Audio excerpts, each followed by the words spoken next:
대강림절에는 제가 세 가지의, 그러니까 세 모습의 예수님을 기다린다고 말씀드렸습니다. 하나는 초림하실 예수님, 처음 아기 예수로 오시는 예수님을 기다리고, 그리고 다시 오실 예수님, 재림하실 예수님을 기다립니다. 그런데 오늘 말씀은 바로 초림과 재림 사이에 하나님이, 주님이, 예수님이 다시 한번 오시는 강림 사건이 있습니다. 그것이 바로 오늘 사도행전 1장에 그 암시가 나옵니다. 이 사도행전 1장은 사실상 복음서를 끝으로 하고 이제 사도행전 초대교회 역사로 넘어가는 바로 이 분기점입니다. 바로 이 1장이. 그리고 누가가 이 사도행전을 썼습니다마는 누가복음도 썼거든요. 그래서 바로 이 누가복음에서 자기가 쓴 것이 예수님의 일생을 썼다. 예수님이 태어나서 그리고 사시면서 행하시고 가르치시고 고난받고 부활하고 그리고 다시 40일 동안 제자들과 머물렀던 것까지, 그리고 이제 승천하는 그까지 내가 기록을 했다. 그리고 내가 이제 오늘 이 승천하는 그날 있었던 이야기를 하는 거예요. 그러면서 예수님이 승천하실 때 이것은 복음서의 끝이고, 그리고 사도행전의 시작이 바로 예수님의 승천입니다. 이 승천이라고 하는 것은 예수님께서 원래 자기 자리로 돌아가시는 겁니다. 원래 주님께서 아버지 집으로 간다고 하셨을 때 자기 아버지 하나님의 자리로 복귀하시는 거고, 우리가 이것을 귀천이라고 합니다. 그리고 주님께서는 자기의 원래 창세기 때, 창조 때 하셨던 그 삼위일체 하나님의 그 자리로 돌아가시는 겁니다. 다시 말해서 예수님은 원래 영이셨는데 그 영의 자리로 돌아가시는 건데, 이것을 이제 승천하시는 거죠. 근데 이때 예수님께서 승천하시면서 하신 마지막 말씀이에요. 마지막 말씀인데 그게 뭐냐면 너희들은 예루살렘을 떠나지 말고 내가 없더라도 그저 여기에서 아버지께서 약속하신 그것을 앉아서 기다려라. 근데 그것이 무엇인가 하면은 바로 몇 날이 못 내서 너희가 어떤 영을 받게 될 것이다. 거룩한 영, 푸뉴마, 성령을 받게 될 터이다. 성령으로 아주 그냥 세례를 받을 것이다. 아주 폭포수 같이. 그런데 이제 이 제자들은 이게 무슨 말인지 관심이 없었고 이게 이해가 안 됐던 거죠. 제자들의 관심은 오직 이 나라의 독립, 그리고 메시아가 오셔서 이 나라를 이루실 그 해방되는 그 독립의 날을 기다렸는데, 바로 주님이 오시는 그날이 바로 이 독립되는 날입니까? 하고 묻습니다. 이때입니까? 그랬더니 다시 한번 예수님이 말합니다. 그거는 나 관심이 없다. 그거는 너희가 관심할 바가 아니고, 다시 한번 말하지만 내가 올라갔다가 다시 올 텐데, 내려올 때 영이 올 터인데 그 영이 임하면 너희들에게 두 가지 선물을 주게 된다. 그것이 하나가 뭐냐면 뚜나미스, 능력이 주어질 것이다. 권능이 주어질 것이다. 너희에게 엄청난, 뚜나미스라는 게 다이너마이트죠. 이게 뭐 폭발력 있는 엄청난 능력이 너에게 임할 것이고, 그 다음에 두 번째는 너희들에게 증인이 될 것이다. 너희가 마르투스라는 거죠. 그러니까 나를 본 것처럼, 나를 만진 것처럼, 나를 목격한 것처럼 평생 예수를 얘기하고 예수와 함께 살고 예수를 전하는 그런 마르투스가 될 것이다. 이 두 가지 일이 벌어질 거다 하고는 올라가시는 거예요. 올라가시는데 멍청하게 쳐다보고 있죠. 제자들이. 이때 500명이 쳐다봤습니다. 500명이 쳐다보고 있는데 그때 천사 둘이 내려와서 말합니다. 너희들 왜 멍청하게 쳐다보느냐? 너희가 지금 본 이 예수님은 올라간 그대로 그 모습 그대로 내려오리라. 이게 뭡니까? 육신으로 지금 올라가고 계시거든요. 부활체로 올라가고 계신데 이 부활체의 모습 그대로 너희에게 본대로 내려오리라. 재림에 대한 얘기를 하고 있어요. 재림에 대한 얘기를 합니다. 그런데 이 천사가 말한 것처럼 재림하기 전에 오늘 예수님이 하신 것은 재림하기 전에 한 번 더 강림할 거다 이거죠. 다시 한 번 강림할 거다. 그게 뭔가? 바로 성령으로서 예수님이 오실 것이다. 영으로 오신다는 거예요. 도대체 오늘 예수님께서 이 엄청난 결단을 하신 거죠. 사실은 우리가 예수님이 33년 몸으로 오셨잖아요. 이걸 성육신이라고 그럽니다. 그런데 창세 때부터 종말을 다 생각했을 때 예수님은 원래 영이셨어요. 원래 하나님이셨고 영이신 그분이 육을 입었던 게 그게 신기한 거죠. 오셨다가 다시 그 육이 33년 만에 영이 되어서 돌아가시는 겁니다. 이게 이제 승천인데, 그런데 예수님 말씀하시기를 이 돌아간 그 영이 다시 올 것이다.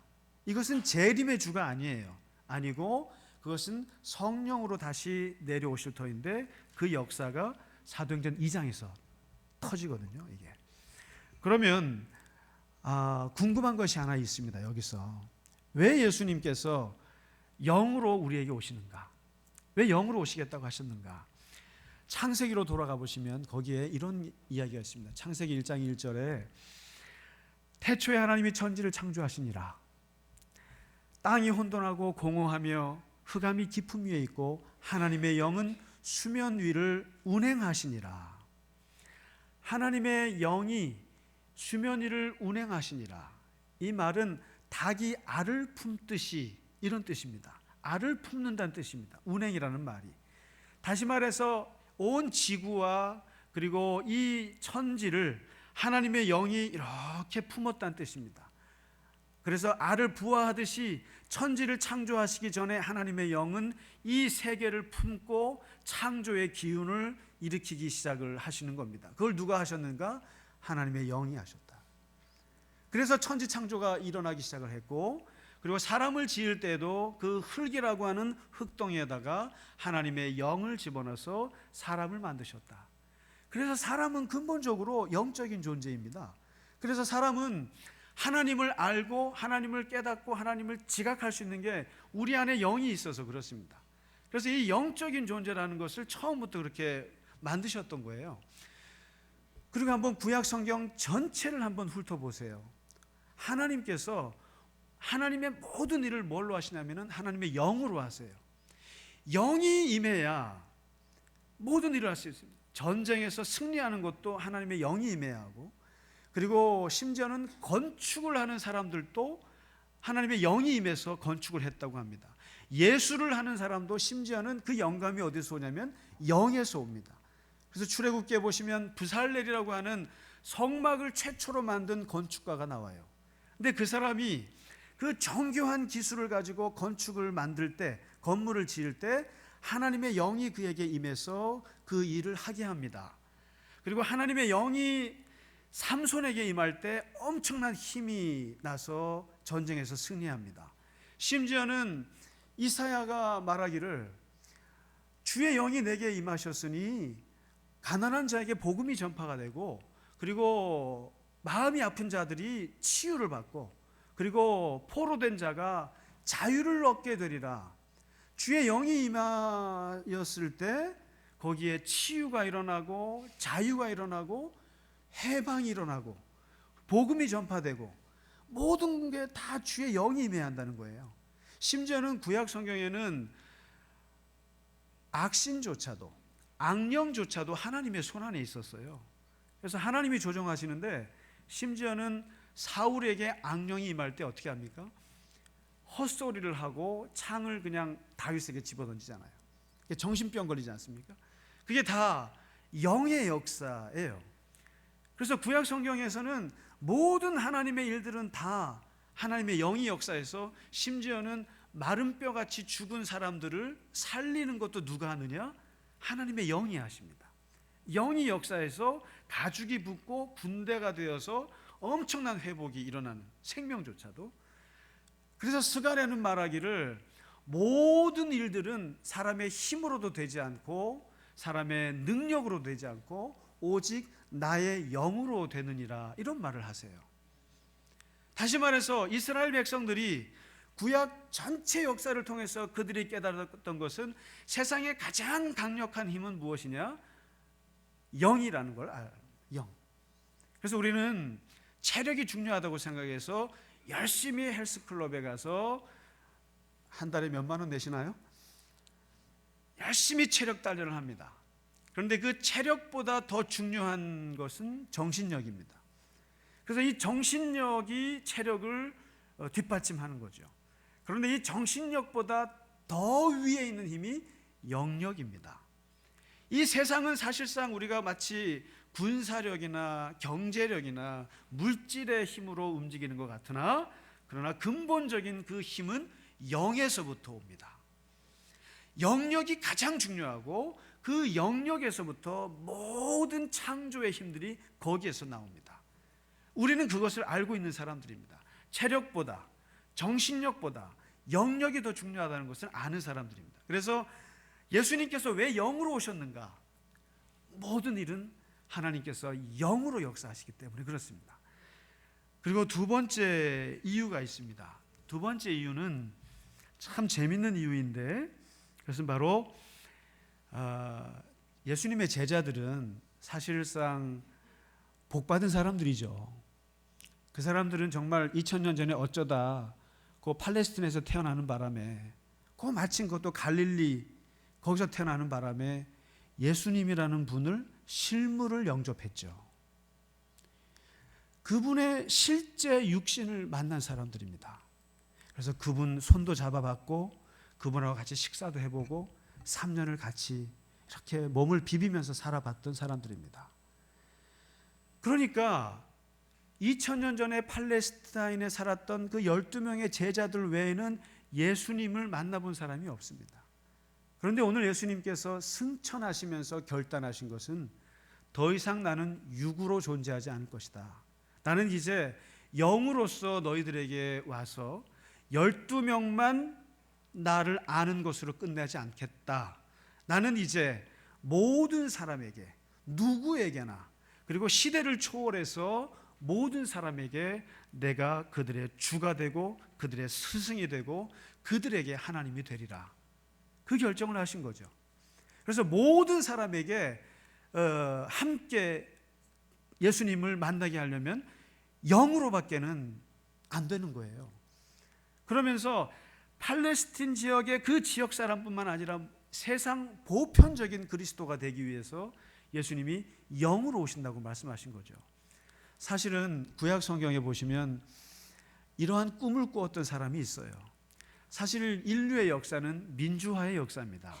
누가 뭐라 그래도 인류의 역사는 대중화의 역사예요.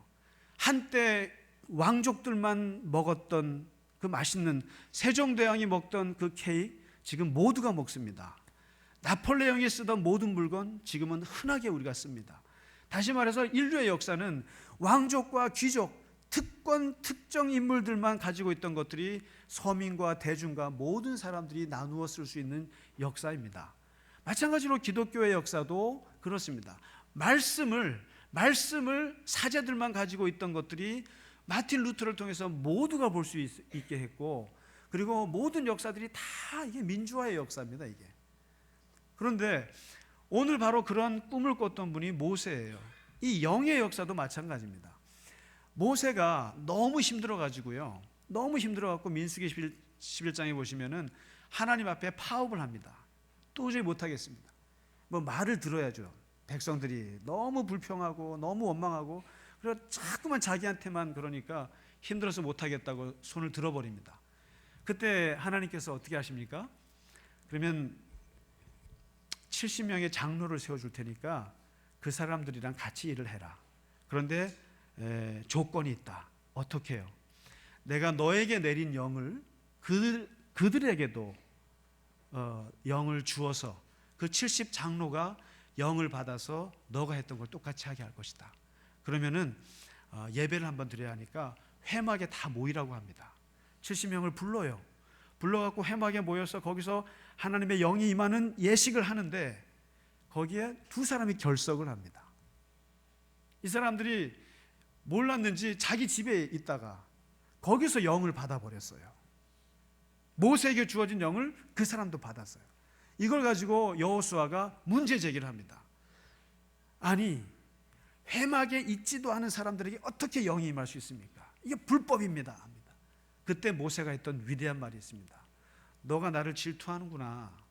나는 여호와께서 그의 영을 모든 백성에게 부어주사 그들 모두가 선지자 되기를 원하노라. 이게 바로 종교개혁의 정신이고 이게 바로 민주화의 정신이에요. 왜 너만 영을 받느냐? 왜 나만 영을 받아서 나만 하느냐? 70명 그리고 그 사람들 중에 2사람이 쉽게 말해서 교회 밖에 있었다 하더라도 그가 받은 걸 갖고 왜 질투하느냐? 다시 말해서 특정 인물만 받는 게 아니다. 그리고 특정 공간에만 있어야 성령을 받는 것이 아니다. 하나님의 영은 어디에서 누구든지 모두가 받아서 그들 모두가 예언할 수 있으면 난 소원이 없겠다. 바로 사실 그렇습니다. 하나님의 은혜는 목사만 받는 것이 아니고 몇몇 사람만 받는 것이 아닙니다. 하나님은 우리 모두가 은혜 받기를 원하고 우리 모두가 주의 영을 받아서 똑같이 모세가 했던 일들을 우리 모두가 하기를 주께서 원하시는 줄 믿습니다. 이게 종교개혁의 정신이고요, 이게 성경의 정신이에요. 그리고 오늘 예수님께서 아주 크게 결단하신 거예요. 모두가 나의 영을 받게 되는 날이 올 것이다. 왜 너만 12명만 나의 영을 받아서 너희만 실물 영접해서 너희만 자랑하고 다니냐? 안 된다는 거예요. 그러면서 오늘 예수님께서 이제는 그 모세의 꿈이, 모세의 그 소원이 이제 오늘 2000년 만에 이루어집니다. 바로 오순절날 간절히 기다리는 그들에게 임하는데 한번 보실까요? 그러면 이 예수님의 영이라고 하는 것이, 이 영이요, 누구에게나 임하는가? 그러면 누구에게 임하는가? 아무에게나 임합니까? 아니면 일방적으로 원하지도 않는데 그리고 운명처럼 임합니까? 일방적으로 원하지 않는데 운명처럼 임하는 사람들이 바로 무속인들의 신내림이에요. 그분들은 한 사람도 그 신을 원하는 사람이 없어요. 이 귀신들은 아주 일방적이에요. 폭력적이에요. 운명처럼 다가와서, 지난번에 심선미 성도가 얘기하지 않습니까? 자기가 원해서 신을 받는 사람 하나도 없어요. 그게 이 세상의 신입니다. 이 세상의 우상이고 이 세상의 사탄의 영은 그렇게 임합니다. 그런데 그럼 예수님도 그렇게 임합니까? 예수님의 영도 우리에게 일방적으로 원하지 않는데 운명처럼 우리에게 오셨습니까? 그렇지 않습니다. 오늘 예수 얘기를 하시죠. 오늘 4절에 예수님은 기다리라고 얘기를 하셨습니다. 기다리라. 너희가 기다리라, 간절히 기다리라. 기다린다는 얘기는 네가 원한다는 뜻이죠. 소망한다는 뜻이고 믿었다는 뜻이고 그리고 간절한 바람이 있다는 뜻이죠. 그렇기 때문에 우리가 주님의 영이 우리 안에 임한다고 하는 것은 운명처럼 온 것이 아닙니다. 원하지 않는데 갑자기 온 것이 아니고 간절한 기다림 속에서 임합니다. 그것이 뭡니까? 기도하면서 기다리는 것, 말씀을 들으면서 기다리는 것, 그리고 주님의 하셨던 것을 똑같이 행함으로써 기다리는 것, 그리고 주님의 이름을 부르면서 기다리는 것. 실제로 오늘 120명의 제자들은 마가의 다락방에서 열흘 동안 기도하면서 기다렸어요. 다시 말해서 예수님의 영이 우리에게 임했다라고 하는 것은 단순히 그냥 일방적으로 오시는 것이 아니라 우리의 간절한 기도와 그리고 주님의 말씀과 그리고 간절한 소망이 그 결과로 오신 주님의 역사예요. 마치 사도행전 2장은 불같이 임하니까 마치 그냥 갑자기 임한 것처럼 생각하는데 주님의 영은 매우 인격적으로 임하십니다. 그래서 간절히 기다리는 자에게 주께서 성령으로 우리에게 오신 거거든요.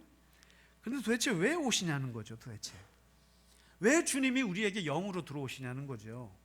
그것은요, 마치 저는 그렇게 생각을 했습니다. 이 오순절날 주님이 우리에게 오셨던 그 영은 마치 안테나 같은 것이다. 마치 GPS 같은 것이다. 내 안에 GPS를 다는 것과 같아. 내 안에 주님의 영이 없으면 내가 재림하실 주님을 기다릴 방법이 없어요. 내 안에 주님의 영이 들어와 계시지 않으면 무슨 수로 다시 오실 주님을 기다리는 마음이 생기고 믿음이 생기고 소망이 생길 것 같으세요? 그렇지 않습니다. 무슨 수로 인내하며 무슨 수로 그날을 기다릴 수 있겠습니까? 주님의 영이 없는데. 그리고 이 주님의 영이 우리 안에 계셔야 우리가 어디를 가든지 무엇을 하든지 항상 주님의 일을 할 수 있고 주님과 동행할 수 있는 GPS 같은 거죠. 다시 말해서 하나님으로부터 우리가 추적을 당한다는 거죠. 어디 가나 우리가 잃어버려도 주님이 항상 우리를 찾아낼 수 있는 이 안테나 같은 것, 이것이 우리 안에 들어오는 거죠.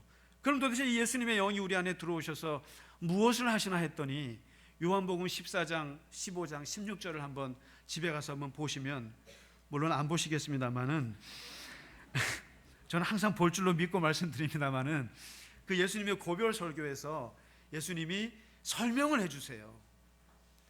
내가 아버지 집으로 가면 너네들 어떻게 살래?